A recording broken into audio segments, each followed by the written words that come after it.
10 question आहेत इथं पण. क्वेश्चनचं वेटेज बघत जायचं, टॉपिक बघत जायचा, आपल्याला ते खूप महत्वाचं आहे. टॅक्स असिस्टंटचा पेपर झालेला आहे. ते टॅक्स असिस्टंट पेपर ऑगस्ट 2022 मधला आहे. त्याच्या संदर्भात आपल्याला काय क्वेश्चन आलेत इथं आपल्याला 14 दिसत आहेत. पुढे जाऊन बघू आणखी काही सापडत आहेत ते. 73वी आणि 74वी घटना दुरुस्ती आत्ताच आपण सांगितलं. 73वी घटना दुरुस्ती लागू कधी झालेली हे बघायचं. त्याच्यातला पार्ट कुठला आहे, आर्टिकल कुठले आहेत, ते आर्टिकल पण खूप डिटेल विचारले जातात. ठीक आहे. सब्जेक्ट किती आहेत, सब्जेक्ट पण विचारले जातात. कुठल्या कुठल्या राज्याला 73वी घटना दुरुस्ती लागू नाही, कुठल्या राज्याला 74वी लागू नाही, ह्या सगळ्या गोष्टी आहेत. मग पहिले राज्य कुठले आहेत वेगवेगळं सगळं विचारलं जातं. नगर परिषदेचे निकष काय, 2003ला नगर परिषद जर एखादी नवीन नगर परिषद स्थापन करायची असेल त्याच्या संदर्भातले निकष केलते. मग इथं तुम्ही ते बघणं गरजेचं आहे काय निकष आहेत. पंचायत राज समित्या वेगवेगळ्या समित्या असतात, इव्हॉल्व्ह होत जाणारी प्रोसेस असते. मग बलवंतराय मेहता समिती असेल, अशोक मेहता असेल, गाडगीळ समिती असेल, थुंगन कमिटी असेल, आपल्या महाराष्ट्राच्या बाबतीतल्या ज्या काही वसंतराय नाईक समिती असेल, बोंगीरवार समिती असेल, या वेगवेगळ्या समित्या आहेत. त्या समितीचे तुम्ही वर्ष करणं गरजेचं आहे. आणि ग्रामसभा, ग्रामसभेचा आधी पण क्वेश्चन बघितलेला आहे आपण. ग्रामसभा करून ठेवा, ग्रामपंचायतमध्येच ग्रामसभा हा टॉपिक इन्क्लूड आहे. 73व्या घटना दुरुस्तीची तरतुदी काय काय आहेत हे याच्यापूर्वी पण विचारलेलं आहे. परत एकदा रिकॉल करतो तुम्हाला की ग्रामसभेवर म्हणजे पंचायत राजवर इथं तुम्हाला 5 क्वेश्चन विचारलेले आहेत. म्हणजे आपण लक्ष्मीकांत सरांच्या पुस्तकाचं बोलतो, परंतु मग तुम्ही इथं सुद्धा पंचायत राज पुस्तक जे आहे ते करणं गरजेचं तुमच्याच फायद्याचं राहणार आहे. नीती आयोगासंदर्भातला प्रश्न विचारलेला आहे. नॉन कॉन्स्टिट्युशनल बॉडीमध्ये ते इन्क्लूड होऊन जातं तुमचं. हा मात्र थोडासा मला वेगळा क्वेश्चन वाटला होता की संविधानात जे आहे आपलं जे काही कॉन्स्टिट्यूशन आहे त्याला एक सामाजिक प्रलेख म्हणजे ज्याला इंग्लिशमध्ये आपण डॉक्युमेंट म्हणतो, आपल्याला पटकन लक्षात यायचा, कोणी म्हटलेलं आहे असं विचारलेलं आहे. हा तुलनेनं थोडासा अवघड म्हणजे अवघडच कॅटेगरीमधला क्वेश्चन आहे. तर तो एक आहे. संयुक्त बैठक असती त्याच्या संदर्भातलं आर्टिकल जे आहे तर पार्लमेंट टॉपिकमध्ये तुमचं हे कव्हर होऊन जातं. आर्टिकल 108 असतं.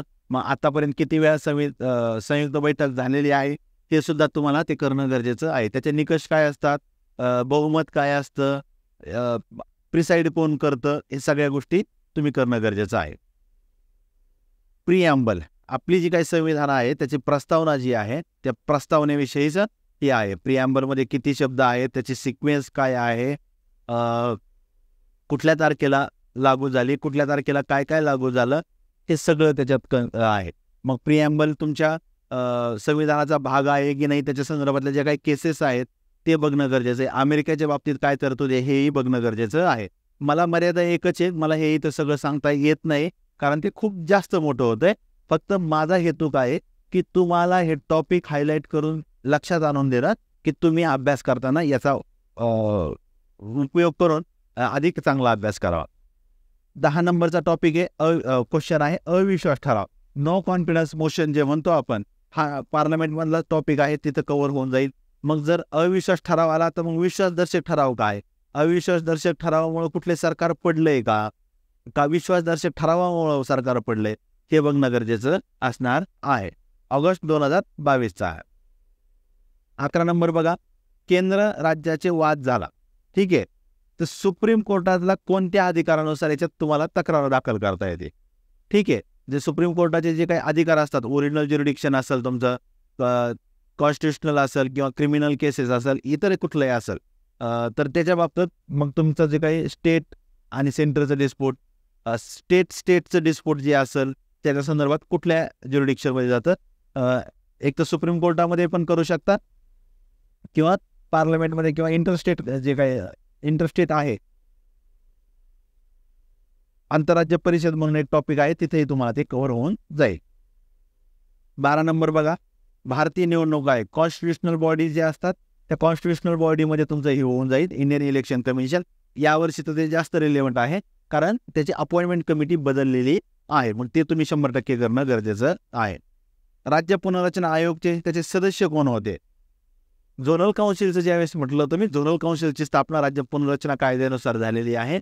ज्यावेळेस भारताचं संविधान आहे मग तुमचं JVP कमिटी असणार आहे. एक कमिटीचं नाव विसरलं मी. ठीक आहे, अलाहाबाद हायकोर्टाचे जे न्यायाधीश होते त्यांच्या नावाची कमिटी होती, तर ती कमिटी आहे ते बघणं गरजेचं राहणार आहे. फंडामेंटल ड्युटी इथं परत आले बघा. फंडामेंटल ड्युटी एकदा केलं की परत करायची गरज पडणार नाही. टॉपिक चांगला करणं गरजेचं राहणार आहे. ठीक आहे, पुढे जाऊयात आपण. ओके,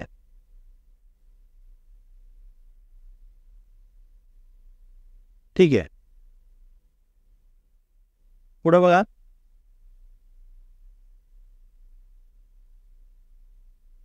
सप्टेंबर 2022ला टॅक्स असिस्टंटचा पेपर झालेला आहे. तर त्या टॅक्स असिस्टंटच्या पेपरमध्ये जे काही क्वेश्चन विचारलेत ते आता आपण आपल्या परीक्षेच्या दृष्टीनं बघूयात. काय विचारलंय? विधान परिषद आर्टिकल.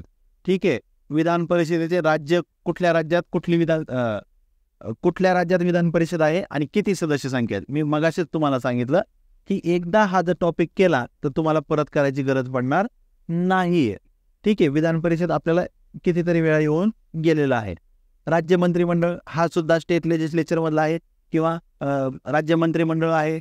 जसं आपण केंद्राचा अभ्यास करताना पंतप्रधान त्यांचं मंत्रिमंडळ बघतो, तसंच राज्याच्या बाबत CM आणि त्यांचं मंत्रिमंडळ आहे. या दोन्ही ठिकाणी फक्त आर्टिकल चेंज होत आहे, ते बघणं गरजेचं आहे. महाराष्ट्र राज्याचे विधानसभेमध्ये जे काही विधान परिषदेचे आमदार निवडले जातात ते आमदार निवडण्याचं जे काही पर्सेंटेज असतं, म्हणजे विधानसभेतून किती निवडून जाणार, स्थानिक स्वराज्य संस्थेतून किती निवडून जाणार, राज्यपालाद्वारे काय म्हणतात नामनिर्देशित किती होणार, पदवीधरमध्ये किती असणार, शिक्षकमध्ये किती असणार, ह्या संख्या विचारलेल्या आहेत. ठीक आहे, मग हे होऊन जाईल तुमचं.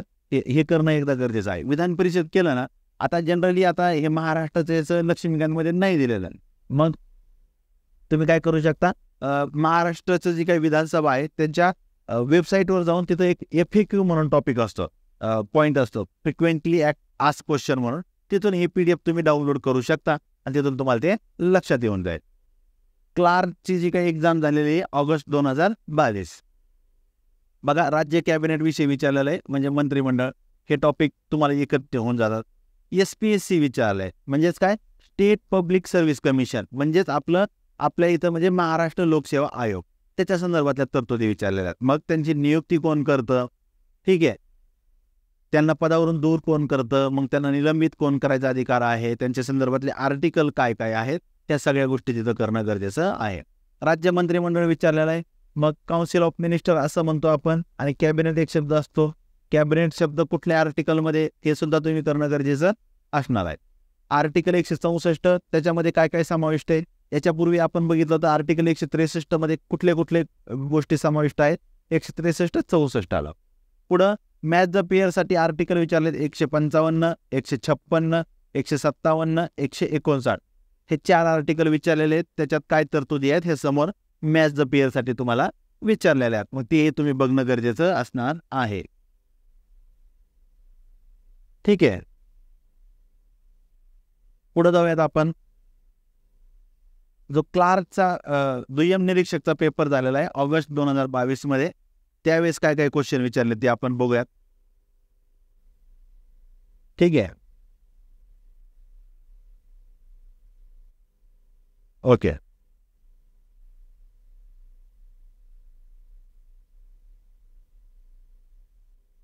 आर्टिकल विचारलंय 243 आर्टिकल जे आहे त्याच्यामधले एक article 243Q, 243T, 243Z, 243Y.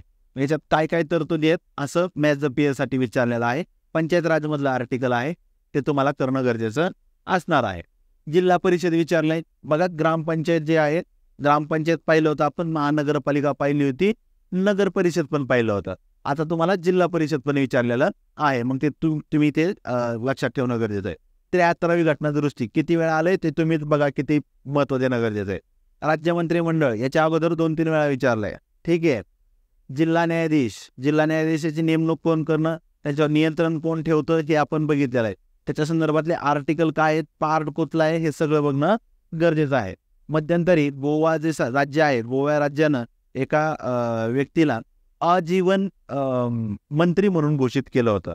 मग आपल्या जी काही 91 घटना दुरुस्ती आहे त्याच्यानुसार काही तरतुदी करण्यात आल्या होत्या की लोकसभेच्या 15% किंवा विधानसभेचे जे काही सर्टन 15% असेल किंवा काही राज्याच्या बाबतीत 10% वगैरे असतं त्याच्या स्ट्रेंथनुसार दिल्लीला 10% मंत्री असतात.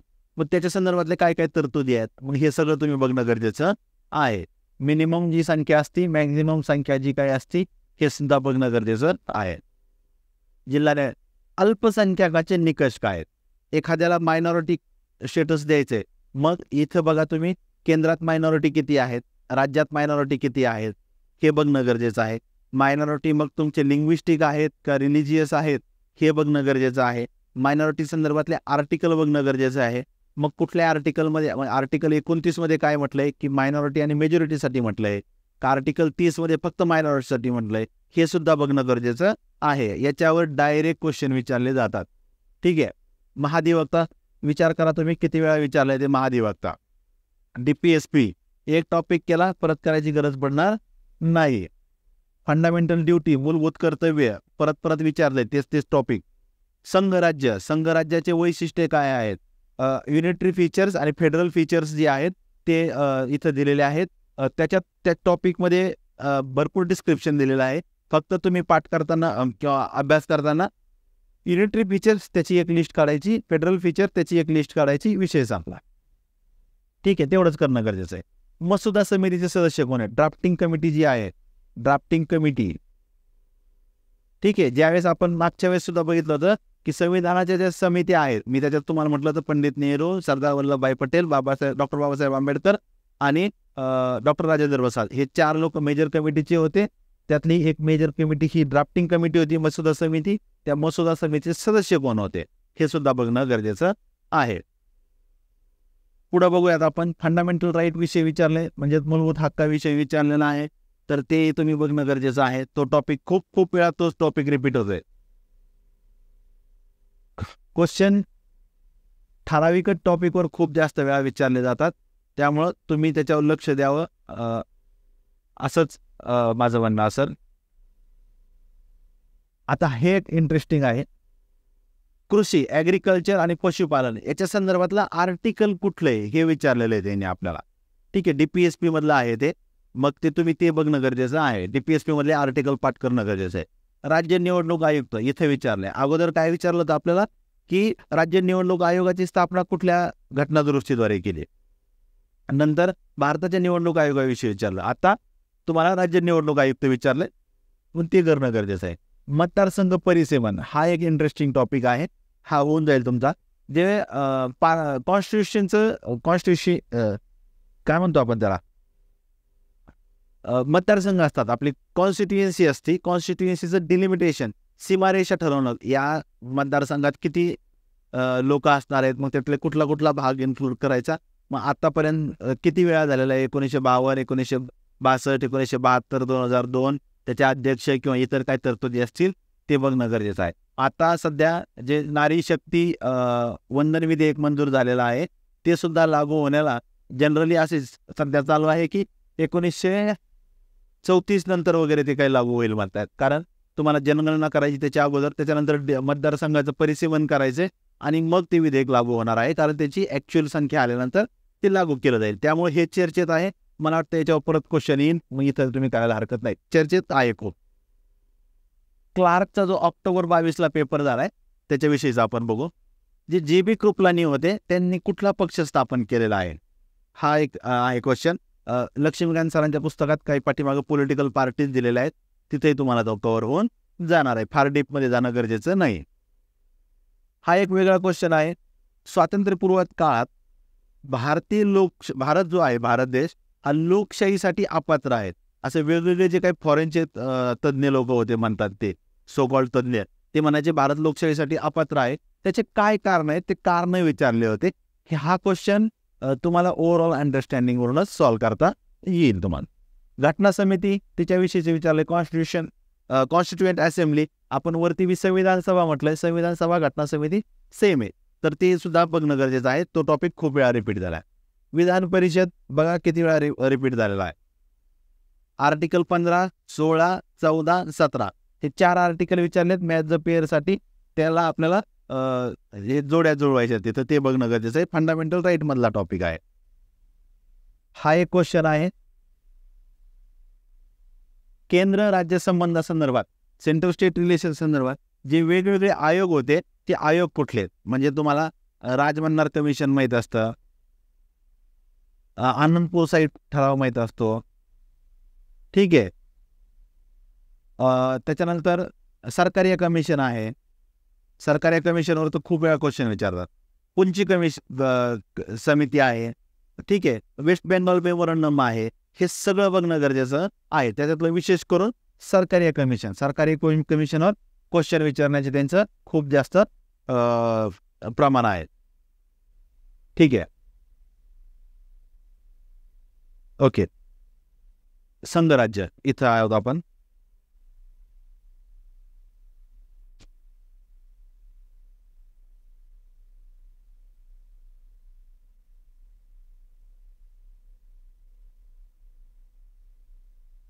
ओके, जो दुय्यम निरीक्षकचा पेपर आहे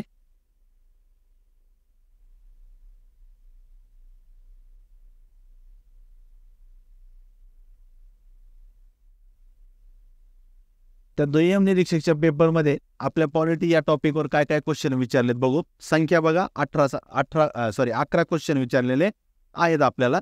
त्याच्यात बघू सुप्रीम कोर्टानं संघराज्याबाबत काय काय जजमेंट दिलेत ते आपल्याला इथे विचारलेले आहेत. ते तुम्ही बघून ठेवणं गरजेचं आहे. प्रिॲम्बल परत विचारली बघा. प्रिॲम्बल एकदा पाठ करून गेलं, ती सिक्वेन्स बघणं, ठीक आहे. लागू झालेली तारीख बघणं. DPSP राज्य मार्गदर्शक तत्वे परत आहे. ग्राम न्यायालय हे पंचायत राजमध्ये नाही. ज्यावेळेस तुम्ही लोकायुक्त लोकपाल वगैरे बघता त्या ठिकाणी ग्राम न्यायालय करणं गरजेचं आहे. तिथे इन्क्लूड केलेलं आहे आपल्याला. विधान परिषद किती वेळा शब्द आलाय सिलेबसमध्ये, स्पेसिफिकली विधान परिषद हा शब्द दिल्यामुळं हे क्वेश्चनची संख्या आपल्याला इथं दिसते. परत इथं संसद विचारलाय.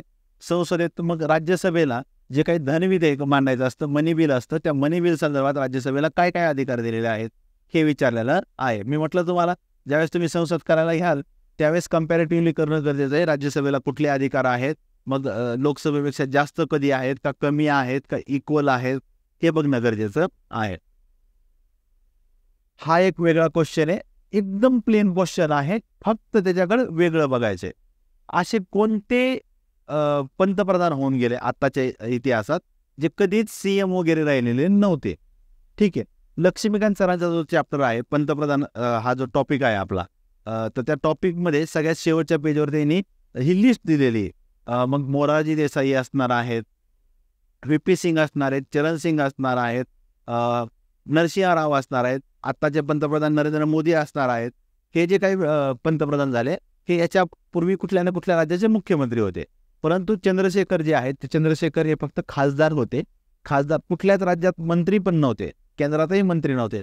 खासदारवरून डायरेक्ट पंतप्रधान झालेले आहेत. मग ते आहे प्लेन क्वेश्चन आहे. फक्त इथं तुम्हाला ॲप्रोच त्याच्याकडे तसं बघणं की क्वेश्चन हँडल करणं गरजेचं आहे. आणि हे सगळं तुम्हाला, मला मान्य आहे, हे सगळं तुम्हाला 60 मिनिटात 100 क्वेश्चन सॉल्व्ह करायचे. मग तुमचं स्किल इथं असणार आहे की मग ते क्वेश्चनला किती वेटेज द्यायचा. बघा, ग्रामपंचायतवर क्वेश्चन आलाय, कुठल्या पार्टमध्ये इन्क्लूड केलेलं आहे. ग्रामपंचायत परत आलंय, पंचायत राज, ठीक आहे. पुढे बघा, मंत्री परिषद जी असते ती लोकसभेच्या 15% लोक असणार आहेत. कुठल्या घटना दुरुस्तीने केल्या, मी सांगितलं ना, मंत्रिमंडळाचे सामूहिकपणे लोकसभेला जबाबदार असतं, राज्याच्या बाबतीत विधानसभेला जबाबदार असतं. मग एकूण जी काही संख्या असेल, सपोज महाराष्ट्राच्या बाबतीत आपले 288 आमदार आहेत, ठीक आहे. मग या 288चे 15% करायचे, ठीक आहे. मग एवढेच लोक महाराष्ट्रात मंत्री होऊ शकतात. मग ही तरतूद कुठल्या घटना दुरुस्तीने केलेल्या आहे, ठीक. मग ते तुम्हाला घटना दुरुस्ती येणं गरजेचं आहे. पुढं बघा, 1909, 1919, 1935, 1947 हे जे काही चार्टर ॲक्ट आहेत, आपल्या संविधानाची निर्मिती होण्याची जी काही इव्हॉल्विंग प्रोसेस आहे, तर त्याच्या संदर्भातले हे आर्टिकल आहेत. एकच क्वेश्चन विचारलेला आहे. मग जनरली जास्त महत्त्वाचे आर्टिकल चार्टर ॲक्ट जे आहेत ते 1919 आणि 1935 आहेत. इथं तुम्हाला जास्त क्वेश्चन विचारतात, फार तर 1909 वर विचारला जातात. हे सुद्धा बघणं गरजेचं असणार आहे. हिस्टॉरिकल बॅकग्राऊंडमध्ये ते येतात. 11 नंबरचा क्वेश्चन, नोटा जे आहेत ना, नोटा नन ऑफ द अबव मतदान करताना जो पर्याय आहे ते लोकसभा, लेजिस्लेटिव्ह असेंब्ली विधानसभा आणि राज्यसभेच्या बाबतीत काय काय तरतुदी आहेत, राज्यसभेला आहे का नाही, कुठल्या प्रेसिडेंटच्या इलेक्शनला आहे का नाही, नोटा कधी आलेला आहे, नोटाचे मतदान काउंट होतं की नाही, ह्या सगळ्या गोष्टी आहेत त्या तुम्ही बघून ठेवणं गरजेचं आहे. ओके,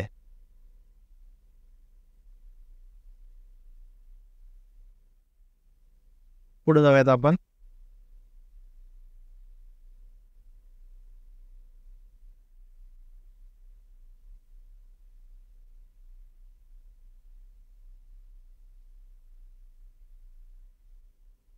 टॅक्स असिस्टंटचा जो डिसेंबर 2018ला पेपर झालेला आहे त्यावेळेसचे काय क्वेश्चन आहेत ते बघूयात. क्वेश्चनची संख्या बघा, इथंच आपल्याला 15 दिसती. आपण महानगर नियोजन समिती, ठीक आहे, अर्बन लोकल बॉडीजमधले भारतातली पहिली महानगरपालिका कुठं झाली, हे 2 क्वेश्चन तिथं इन्क्लूड होतात. परत राज्य निवडणूक आयोगाचा आर्टिकल काय आहे, पंचायत राज, हे 2 तिन्ही क्वेश्चन पंचायत राज नगरपालिकेसंदर्भातले आहेत. राज्य विधिमंडळाला काय काय विशेष अधिकार असतात त्याच्या संदर्भात विचारलेलं आहे. सध्या सुप्रीम कोर्टात एक केस चालू आहे. 1998च्या आसपास भाजपच्या काही खासदारांनी संसदेत प्रश्न विचारण्यासाठी पैसे घेतले होते, भ्रष्टाचार केला होता, अशी केस आहे. तिची सध्या सुप्रीम कोर्टात मला वाटते 7 जजेसच्या बेंचसमोर हिअरिंग चालू आहे. आणि त्याच्यात मग जजेस म्हणतात की जे खासदार असतात ज्यांना संसदीय विशेष अधिकार आहेत तर त्याच्या संदर्भात फेरपडताळणी करणं गरजेचं आहे किंवा फेरविचार करणं गरजेचं आहे. त्यामुळे ती केस आहे ते बघा, परत त्याच्यावर चर्चा आहे. चीफ मिनिस्टर, मुख्यमंत्री आणि त्यांच्या मंत्रिमंडळ आहे त्याच्या संदर्भातला क्वेश्चन इथं विचारलेला आहे. परत इथं विधान परिषद आलेला आहे, सिलेबसमध्ये मेन्शन आहे, परत परत येणारच आहे. अखिल भारतीय सेवा, ऑल इंडिया सर्व्हिसेस ज्या आहेत तर त्या ऑल इंडिया सर्व्हिसेसचे जनक कोण आहेत हे बघणं गरजेचं असणार आहे. संसद, राष्ट्रपती राजवट ज्यावेळेस लागू केली जाते त्यावेळेस संसदेची जी काही भूमिका असते त्याच्या संदर्भात इथं क्वेश्चन विचारलेला आहे. पार्लमेंट टॉपिक मधलंच आहे. हे बघा, मी मगाशी म्हटलं होतं 42व्या घटना दुरुस्तीने कुठले DPSP समाविष्ट केले हे विचारलेलं आहे. एकदा तुम्ही DPSP हा टॉपिक केला की तुम्हाला हे क्लिअर होऊन जाईल. परत DPSP आणि फंडामेंटल राईट संदर्भात सुप्रीम कोर्टानं कुठल्या केसमध्ये काय जजमेंट दिलंय हे आपल्याला इथं विचारलेलं आहे. मग त्यातलं मूलभूत हक्क जास्त महत्त्वाचे का मार्गदर्शक तत्त्वे म्हणजे ज्याला DPSP म्हणतो आपण ते महत्त्वाचे, त्याच्या संदर्भातली केस आहे ते बघणं गरजेचं आहे. वित्त आयोग आहे, फायनान्स कमिशन त्याच्या संदर्भातले आहे. राज्यसूची, जर राज्यसूचीवर केंद्रानं कायदा केला तर त्यावेळेस काय वेटेज असतं, काय होतं हे आहे. याच्यापूर्वी पण सुद्धा आपण युनियन लिस्ट बघितलेली, कॉन्करंट लिस्ट बघितलेली आहे. कॉन्करंट लिस्टला आपण समवर्ती सूची म्हणतो. तर त्या लिस्ट आल्यात, मग लिस्ट तुम्ही बघणं गरजेचं असणार आहे, फायदा होईल तुम्हाला. अविश्वास ठराव परत विचारलाय, याच्या अगोदर पण बघितलं होता. कुठल्या देशाकडून आपलं काय वैशिष्ट्य घेतलंय, बॉरो आपण बघितलं होतं, स्वातंत्र्य समता बंधुता कोणाकडून घेतलाय, इथं त्याचा देश आणि त्याच्याकडून काय घेतलंय हे विचारलंय, मग ते एकदाच करून टाका. संघराज्य जे आहे, संघराज्याविषयीच्या तरतुदी विचारलेल्या आहेत आपल्याला, ज्या करणं गरजेचं राहणार आहे. ठीक आहे, पुढे जाऊयात.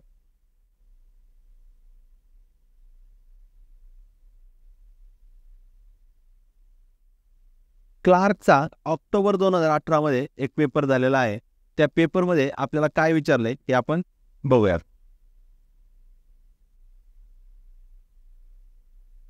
ठीक आहे, संसदीय शासन पद्धतीचा प्रमुख फायदा काय आहे, ॲनालिटिकल क्वेश्चन आहे, पण तुम्हाला ते ओव्हरऑल अभ्यासावरून तुम्हाला ते सॉल्व्ह करायला सोपं जातं, त्याची काही अडचण येत नाही.